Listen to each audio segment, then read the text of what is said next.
Dans son nouveau livre intitulé Congo-Brazzaville, crimes financiers, Chantal Mallion invite impérativement ses compatriotes de rompre avec ce vieux dicton de René Dumont, qui avait dit à l'aube des indépendances « L'Afrique noire est mal partie ».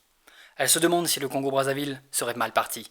Est-il possible de penser à l'émergence du Congo quand le pouvoir clanique et leur progéniture sont devenus des vrais prédateurs de la République? Ils pillent, gaspillent les richesses du pays, mais aussi se versent dans les crimes financiers de façon exponentielle. L'éveil de la population congolaise devient un impératif urgent. Cet éveil appelle la conscience de la population à s'engager avec détermination et abnégation pour des grands changements multiformes. Les crimes financiers trouvent leur source dans l'immoralité et la déviance. Il est important de commencer par le changement des mentalités, qui est une exigence cardinale pour l'appropriation des valeurs morales essentielles susceptibles d'impulser radicalement le développement, qui fait incroyablement défaut à un pays très riche avec des ressources, qui paradoxalement enrichissent un clan, donné au détriment d'une population, qui croupit dans une misère depuis très longtemps.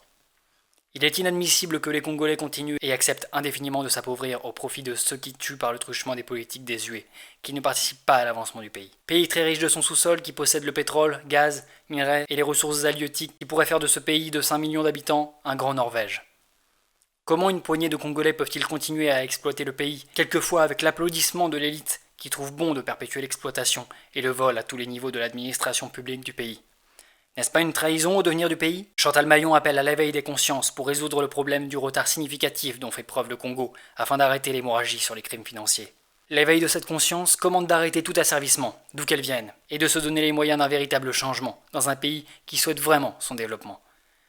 Il est temps de rassembler les énergies intellectuelles, sociales et politiques, afin de dénoncer les crimes financiers dont la population congolaise est la grande victime. Rejoignez nos équipes. Que vous soyez congolais ou pas, nous vous invitons à soutenir cette cause.